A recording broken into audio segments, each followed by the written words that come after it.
Alright, yeah, welcome back to some more Magic Arena, and today we're going to be playing a little bit more Historic Artisan because it contains a well-balanced format that is not actually fueled by the desire to sell packs. So, we're going to be playing some curses today. This is a list that I have probably played several times on the channel at this point, but it is one of my favorite ways to play this format.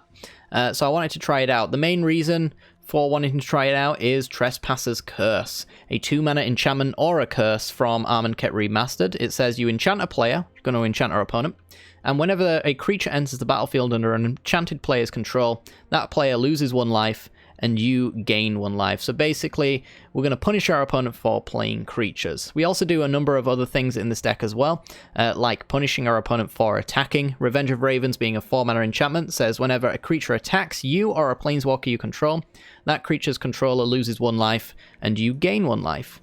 And then finally we have an Ill-Gotten Inheritance, punishes our opponent for doing nothing. 4 mana, at the beginning of your upkeep, Ill-Gotten Inheritance deals 1 damage to each opponent and you gain 1 life. You can also pay 6 to sacrifice it to speed up the game by lightning helixing, but overpowered slightly. By dealing 4 damage and gaining 4 life that way. So it's pretty cool. The rest of the deck is essentially a creature-based, a instant and sorcery-based creature control deck. So we're going to be killing absolutely everything that our opponent plays. So our opponent's going to have to really weigh up whether or not they want to play a creature into a Trespasser's Curse or attack into a Revenge of Ravens, and then we're going to try and punish them if they think that it's a good idea. So, one of the big ones is Tendrils of Corruption from the Historic Anthology. 4-mana instant, deals X damage to target creature and you gain X life, where X is the number of swamps you control. We are mono black, so 19 swamps. We've got 4 Barren Moors in here just as a cycle, because this deck doesn't have a great deal of card advantage. It only has redraws, essentially, so Barren Moor is one of those we can put into the mana base. We also have Foreboding Fruit, which draws 2 and we lose 2. But if we pay the Adamant, which is 3 black mana, easy enough, then we make a food token that can gain 3. So we can also do this as a draw 2 and gain 1 over time, essentially. So, you know, getting through our deck is kind of important to make sure that we always have removal for our opponent's doing. We also have Mind Stones as well, which also play an important part. This is a 2-mana artifact that adds colorless mana, but we can sack it to draw a card. Again, redrawing if we don't need the mana, but if we do, it allows us to get a turn 3 Ill-Gotten Inheritance or Revenge of Ravens nice and early against those aggro decks, essentially.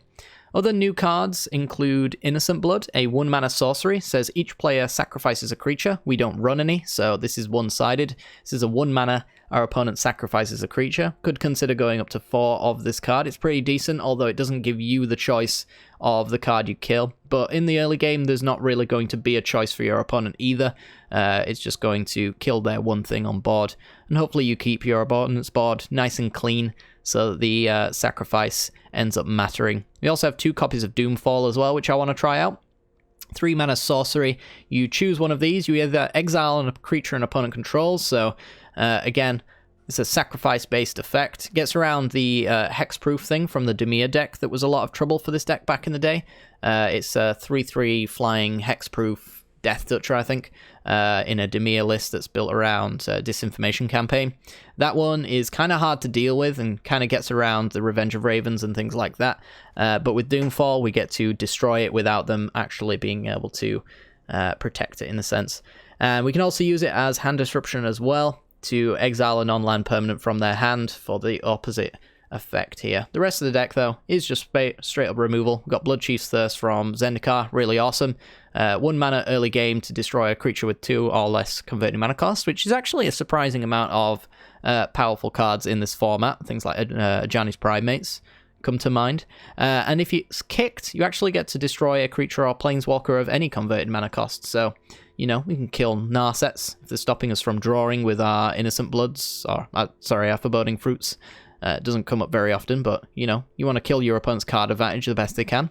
Or you can kill their biggest creatures for 4 mana, so it's still pretty sweet. But yeah, that's essentially going to be it for the deck tech portion of this one. I guess before we get into some gameplay, I've got some packs to open, so chat being my lucky charm, let's open up some packs. We've got Ikoria to lead off with. I actually think this might be gems. Yeah, this one's gems. The rest I know that aren't. We got Amonkhet Remastered, which I still have a lot of that to unlock. Ramanap Excavator. A card I actually wanted. In a form or another. Let's move on to Zendikar Rising. Got myself a rare ICR, nice. And... or a wild card, sorry. Zagras. I did technically want that card as well for an interesting deck coming up. In Standard.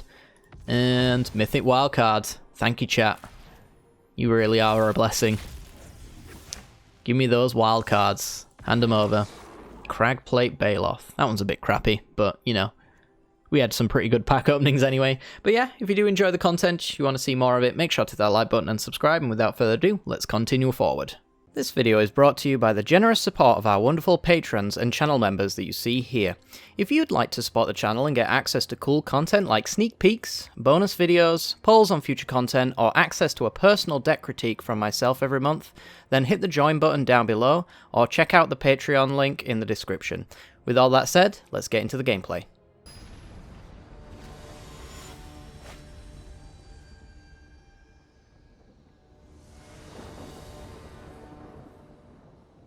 Okay, let's have a look. Opponent goes first. We have removal, and yeah, we can ramp into hopefully a 4-mana curse at some point. We could really do with having a curse in play, but, you know, I'll take a hand like this anyway. It's gonna ramp us up into making multiple plays per turn, and our opponent seems to have a slow enough start, so there's Paradise Druids, which is a card I can't really interact with, so let's just go straight for the Mind Stone. And now we could do like a 3-mana play plus Bloodchief's Thirst. Never mind, they've got Reclamation Sage. Oh boy.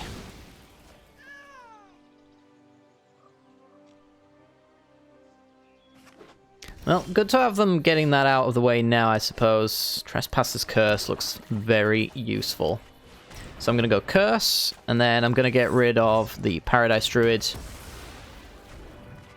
while it's tapped out and not hexproof.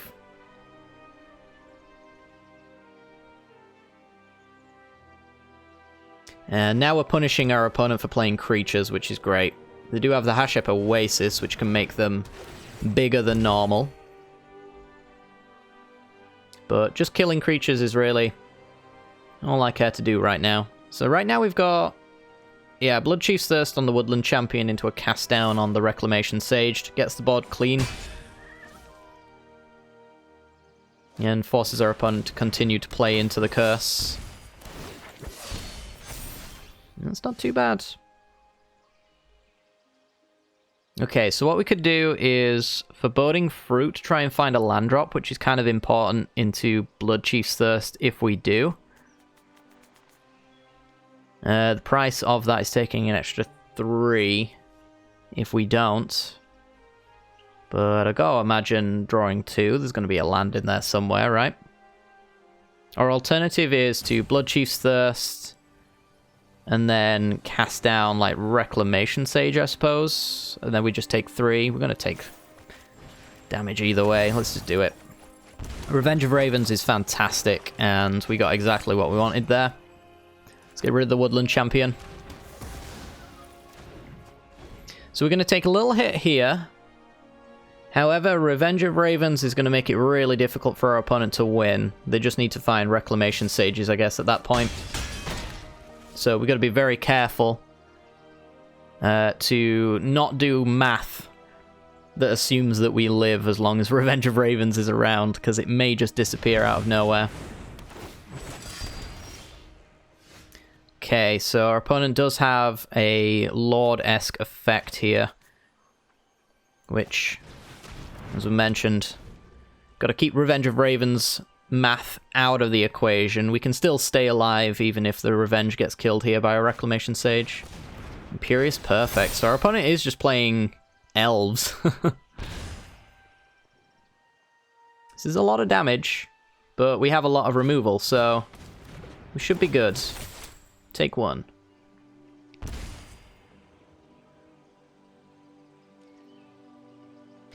So yeah, it's now our job to pick apart our opponent's best creatures as best we can. Starting with probably the Occame Ranger into the Imperious Perfect to get the Lord effects away. Going down to 9. Our opponent's on 10. That is 10 attacks they have left. Alright, so cast down. The Imperious Perfect. And cast down the Oakheim Ranger. So our opponent has 2 good attacks. Good, air quotes. That they can make here. Everything else is essentially banned from attacking.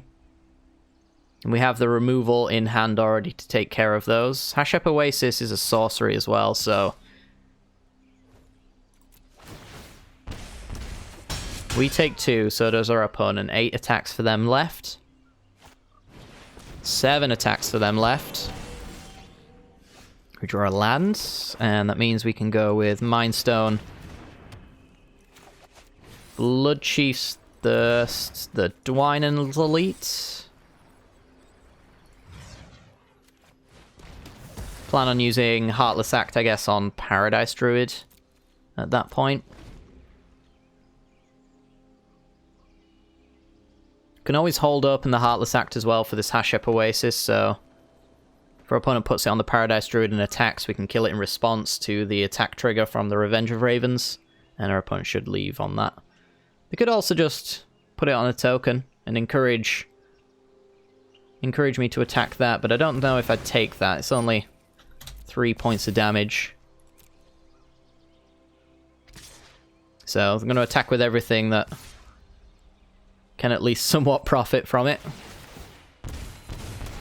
And because the 4/4 is just a one-time deal, I'm going to get rid of the hexproof one instead. Go to 5. Our opponent's got 4 attacks left. Let's crack the Mind Stone. Try and dig for another removal spell. Yeah, got the Foreboding Fruit. Okay, so Reclamation Sage is the only one that can attack, and it's only for 1. At their life total, they can't really afford to make an attack like that. I might as well go the mana efficient route and sack this food to go up to 8. Let's do that again, actually. Let's draw some more cards. Oof, that's pretty rough. Cycle to try and find some removal. Got another one. Alright, well, we do have to pass here. If they do have a Reclamation Sage, they can get rid of the Revenge of Ravens. Which would be less than ideal. Alright, take 1. Attack with 3 creatures now. And Paradise Druid can only attack with 2. Actually, technically, they can only attack 1 more time and they need to deal 8 damage, so I would imagine that it's pretty much impossible.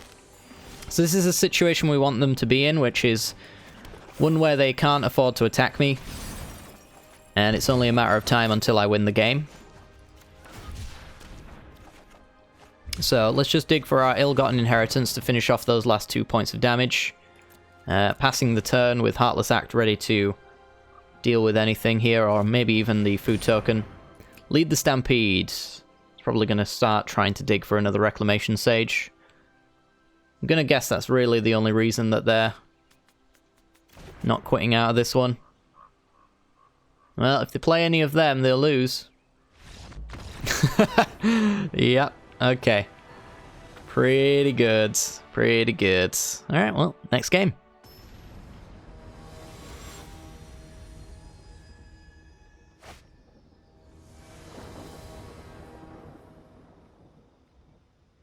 Okay then, we're in. And we are on the draw with what I would consider a pretty decent hand. We've got turn 1 removal for any hyper-aggressive decks. We've got Trespasser's Curse then to shut them down. If it's control, we can either take a card from their hand or make them remove a creature, and then we've got the Revenge of Ravens to drop down for the win. It looks like it's going to be the Demir list. Okay. So we do have plenty of pieces to get rid of the 4-mana 3/3 hexproof. That's usually the way that they win the game. There's a Dusk Legion Zealot. Okay. Well, I think it's important first to get down a threat of sorts, and Trespasser's Curse is going to be that. Burglar Art, each player discards a card. We will discard... hard to say, actually. It is hard to say. I guess it's going to have to be the Doomfall. I'm going to try and not have to care about what's in our opponent's hand, and instead just kill the things that they put on board. So we take 1. It's Trespasser's Curse. So we can play the Curse to drain our opponent for 2 whenever they play a creature. And then we can just... Well, we want to go Blood Chief's Thirst. Innocent Blood gets rid of hexproof creatures, so we'll want to be working on that. I don't know if it particularly matters which one we kill. With the Vampire, I guess. And then Revenge of Ravens will shut off all 1/1s from even attacking in the first place. Saving the Innocent Blood for the spooky card. Alright, well, we've got a situation now where that Doomfall's looking pretty good, because this looks like counter magic to me. I guess we could bait it out with an Innocent Blood. Might as well cycle first just to see what our options are. Tendrils is not too bad. Yeah, I mean, this gets rid of their actual threat on board. I wouldn't fight over this if I were them. Then again, it kind of depends on the density of threats that they have in their deck, I suppose. So we get to play the Swamp, pass the turn. Might see some flashy creatures from them, maybe. Frostveil Ambush. That's a new one. Okay. It's actually straight up useless, which is cool. Alright, opponent has dropped their guards, allowing us to Revenge of Ravens. So we're only taking 1 damage per turn from the Cloudkin's Seer, essentially. Ooh, that's really good as well. So let's get down the Revenge of Ravens. Taking 1 a turn. All the while, our opponent is now capable of making 19 attacks. Dinrova Horror. Take 2. Bounces. So I think we need the Tendrils of Corruption to kill the Horror. So I'm going to get rid of a Revenge of Ravens. Ill-Gotten Inheritance. Also pretty good. It's such a tough one, because they clearly got rid of the Revenge of Ravens because it matters. If I try to Tendrils the Horror and fail, it's going to really suck. If they have counter magic next turn, for example. So as much as I want to re-establish one of these annoying cards and take the beating, I don't know if it's worth it. Do need more permanence, I guess, for the Dinrova Horror to just not bounce the curse and make me discard something else as well. Let's go with the Revenge of Ravens. We take 3. But we get down our mana-efficient play, I suppose. Another Horror. Yeah, I was kind of concerned about that being the case.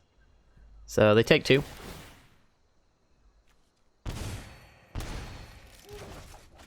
Again, can't do this forever.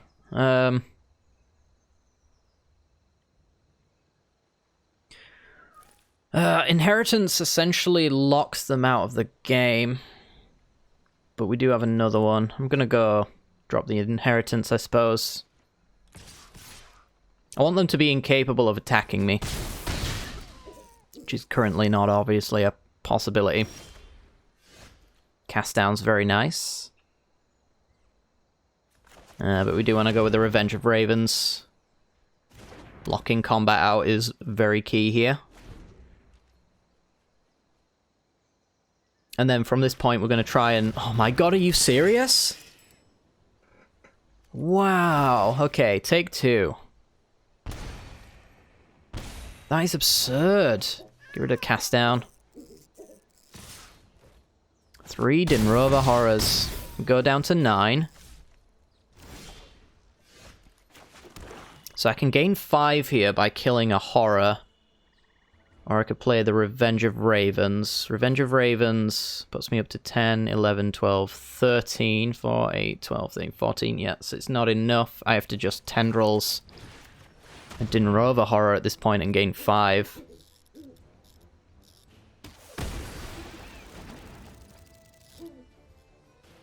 That is absurd. I don't know if anyone beats that draw. That is really, really absurd. Alright, take 10, down to 4. I just can't win now, can I? I need another removal spell for Dinrova Horror, which has to be specifically... Unbelievable. Specifically Tendrils of Corruption. It's a Mind Stone. Yeah, I think if I even lock down that Revenge of Ravens once, then I'm all good, but yeah. Let's just move on to the next game. That's Magic for you.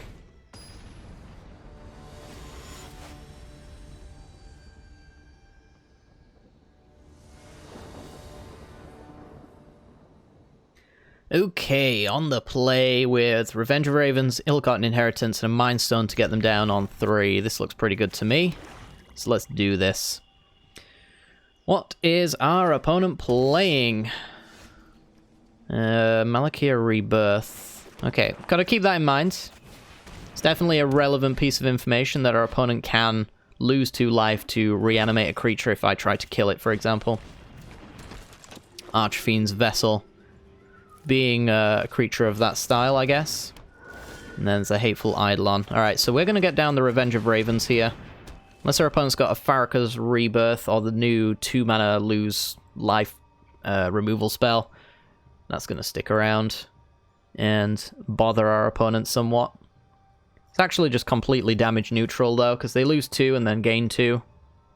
And I gain 2 while taking 2, so there's really no reason for these to attack.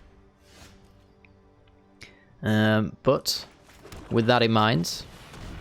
go with the Ill-Gotten Inheritance so that we can start swinging the damage in our favor. Our opponent has 20 turns to change that. And now, technically, a sacrifice and enchantment gives me an option. I want to see something like Trespasser's Curses all in a row at this point. Yeah, so there's Feed the Swarm. That's the card I was worried about finding from us. And that means that they can start to attack now. We'll cycle the Baron more. I need to find a better answer. Tap land and Tendrils. It's nice cards for sure. Pay the Adamant to get the food token to undo the damage that we take from the card. Yeah, I'm just going to pass.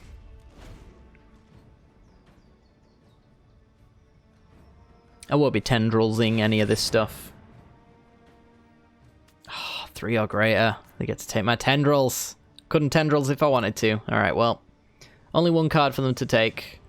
It's my best card in my hand, admittedly, but... it's fine. Let's get rid of you. Ping our opponent. And pass the turn. Could crack our Mind Stone. It leaves us with 4 mana and allows us to dig into a Revenge of Ravens or something like that, but... yeah. Let's go crack the Mind Stone now. And then we'll crack the food token as well. Yeah, another Tendrils. Alright, well, now that we know that our opponent has 3 or greater hand disruption available to them, I should probably use the Tendrils a little bit more aggressively. But as we mentioned, they could have a way of reanimating with the Malakia thing. They have used 2, admittedly. But that would give them a 5/5 as it gets reanimated. Not really something I'm comfortable with allowing as easily as that. I mean, this is completely neutral. While they're doing nothing, nothing's really happening. That's really annoying. Okay, they lose 4. And, well, I suppose I've got to go for it now. Let's kill their creature, draw a card, try to find another tax effect. Don't find one, though. So let's go land, cycle. Let's find more removal. Fair enough. So they have used 2 Feed the Swarms. Do wonder how many they've got in their deck, for sure. Should maybe consider having some of my own as well. So we're going to kill that. I'm going to let that turn into a 5/5. And we'll kill that with the Blood Chief's Thirst, probably. Innocent Blood. Yeah, that works as well. Oops. Okay. Opponent passes. We pass. I keep clicking the skip turn, but it's going to do it for me. Alright, well, we got an ill-gotten inheritance. Pass. If our opponent doesn't have another Feed the Swarm, then we can sack it in response to that if we really wanted to, but they'd lose 4 and we'd gain 4. It's mostly the same. Yeah, I'll just Blood Chief's Thirst that, I suppose.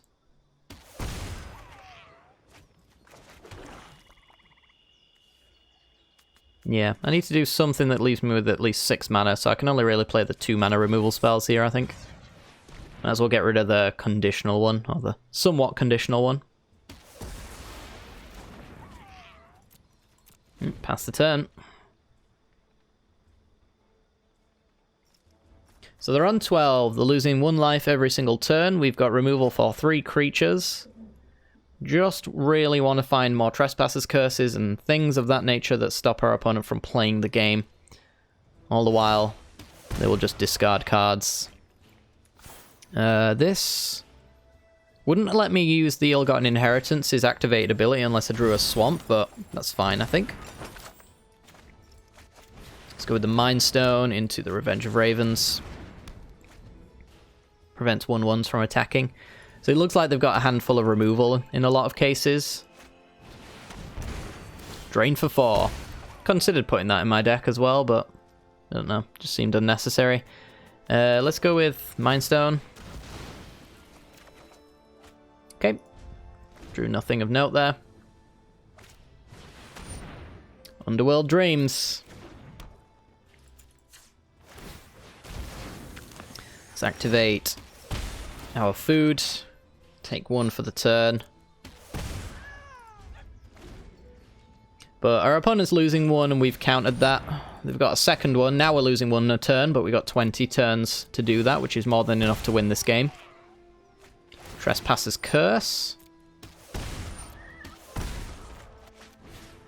Underworld Dreams is definitely a problem for this deck.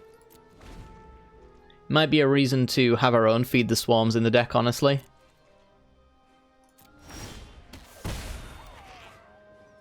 But, you know, we're taking 1. We just need to find the other inheritance. Actually, we've lost the inheritance, haven't we? We have banned our opponent from playing creatures, though. Yep, they seem to disagree. Take 2.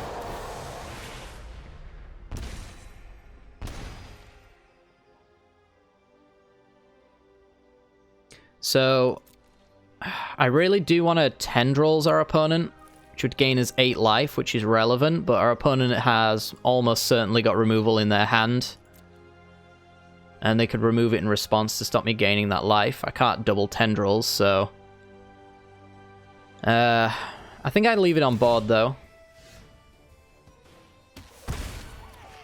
For a point where I can do, like, a double Tendrils turn. To gain enough life to win this game. Or maybe even our opponent taps out with their Timuret to try and gain some life.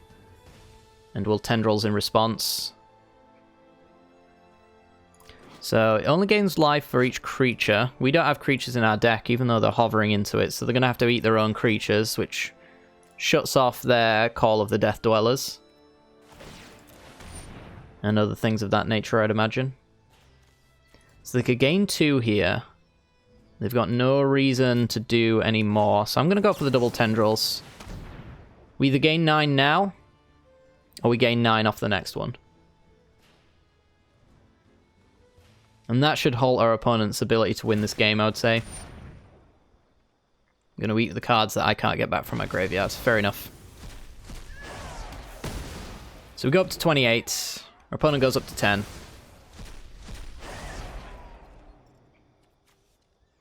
We've got less cards in our deck than we do life. And our opponent is going to lose in 10 turns just off the inheritance. Even less than that, actually, because we can activate as well to big helix our opponent at a certain point. But yeah, good stuff. Good stuff.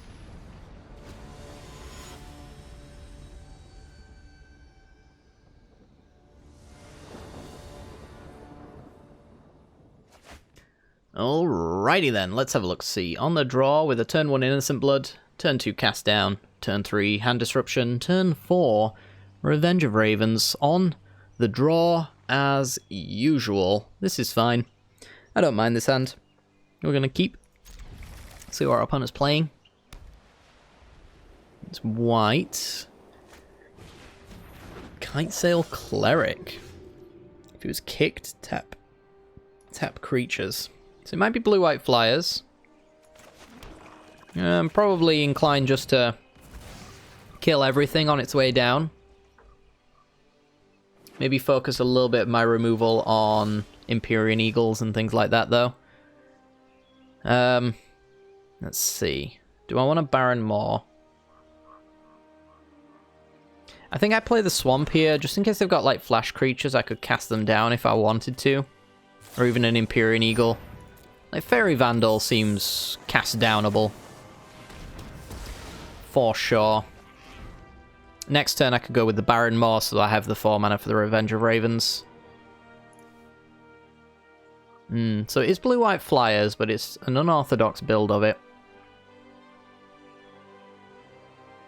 See what our opponent wants to do here. Siren Storm Tamer. Just kind of counter the plans I had. But this just means I've got the ability to do one of these. Cast Down, I think, is always going to be useful. Heartless Act is dead against Fairy Vandals at the wrong time. So I think you want to do Heartless Act over Cast Down here. Next turn we'll drop down the Revenge of Ravens, hopefully, and that means that any 1/1s are going to be inadequate attackers, and we only really then need to deal with the 2/2s and the Lords. Got to be careful of things like Rally of Wings, though. Okay, so their final cards are the big boys. And we do have a Tendrils.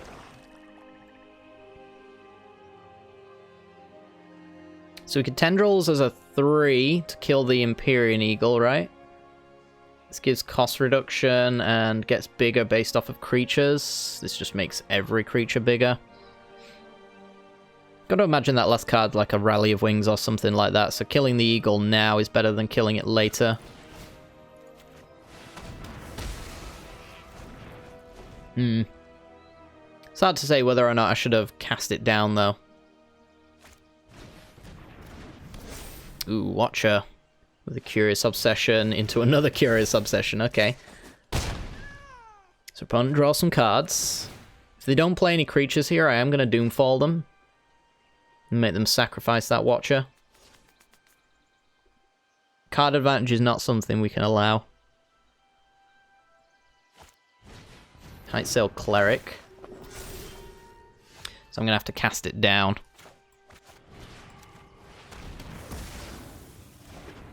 And to be honest, I think we have to play the Baron. Well, it's a good job. It drew into a land, didn't it? Because I was going to play it as a land. Alright. Don't know what happened there, but hopefully that never happens again in a way that inconveniences me. Let's take 1. Another Watcher of the Spheres. Yeah, I'm going to need a little bit of help here, because these cards just are not lining up at the moment. Let's go Revenge of Ravens. It shuts off the Terramander and the Kitesail to a certain extent. Pteramander has no instants and sorceries, so it's kind of a pretty crappy creature, to be honest, in their deck. It's an 8 mana Adapt 4. Short of them going for a Rally of Wings early, and the Rally of Wings is a finisher. It's not just a I feel like attacking with it kind of card, but I guess that's how they're going to use it here. Flashes in Fairy Vandal for an extra point. Fair enough.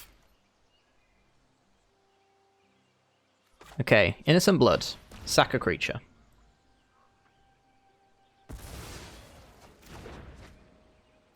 This is a tough one. Do you go Ill-Gotten Inheritance for the mana efficiency, or do you make them get rid of a Pteramander? The Pteramander's not actually a problem, so I think you've got to go with the Ill-Gotten Inheritance. I'll have to use the Doomfall to eat any card in their hand, essentially, if they leave it there. Because we got Pteramander on lock. Other than that, though, it's just a hand disruption spell at that point. Opponent hits us for 1. And we gain it all back. There's a Tendrils. Tendrils is very good. We're going to hold this. Spectral Sailor. Okay, so I think this is where you Tendrils the Watcher of the Spheres. Then again, Spectral Sailor does grow the Fairy Vandal. Probably have to kill this Spectral Sailor, right? You can't really let it be the card advantage engine that it's trying to be. That's a tough one. So we go back to having to care about the Watcher of the Spheres, but we also get to go back to not caring about Fairy Vandal. That's pretty bad.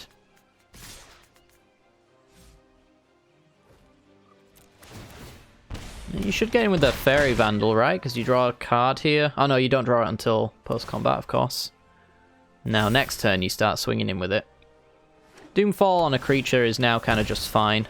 That's not very fine at all. Exile a creature you control.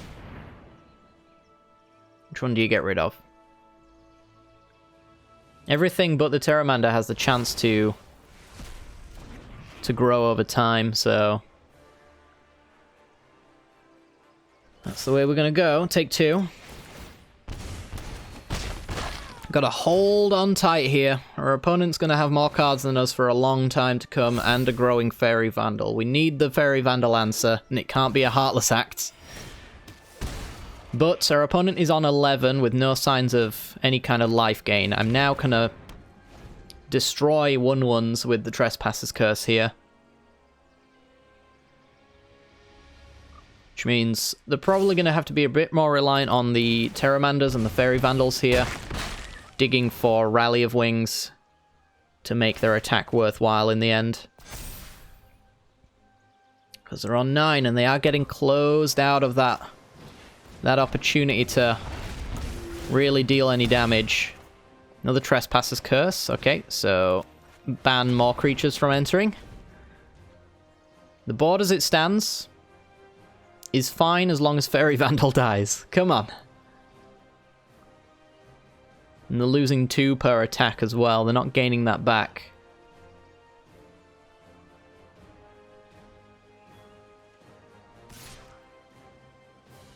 So yeah, we might start seeing an attack like this. We take 3 instead, and our opponent goes to 6, and then 5 from the inheritance. If they don't attack at all, they lose the Curious Obsession, so we take 1, they draw 1. I think they're purely digging for Rally of Wings. It's the only out I can really see for them. Even then, I can kind of just get them with an Ill-Gotten Inheritance. In fact, I can just get them now. Put you on 1. You can't attack, you can't play creatures.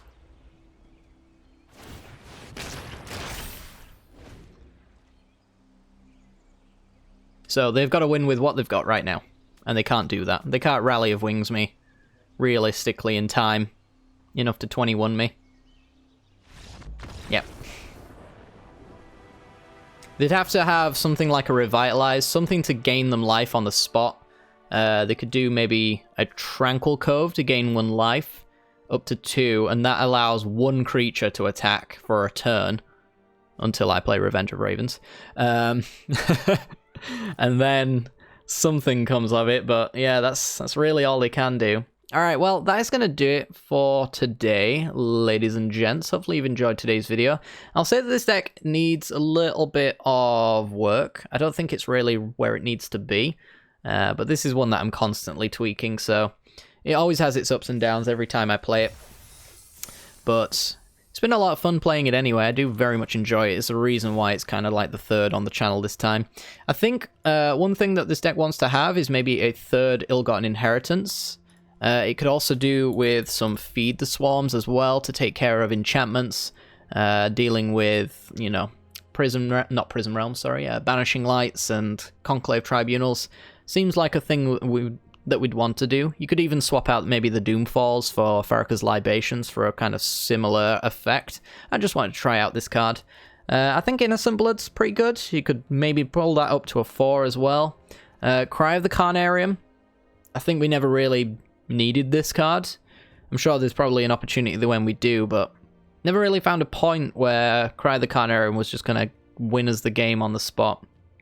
Other than that, though, this deck is a lot of fun to play, a lot of fun to pilot, and yeah, I do recommend checking it out in some form or another. If you want to tweak a list, then this is a list that is certainly tweakable. But yeah, thank you very much, guys. Hit that like button, subscribe if you haven't yet done so already, and I'll see you all next time for some more Magic Arena. Bye-bye.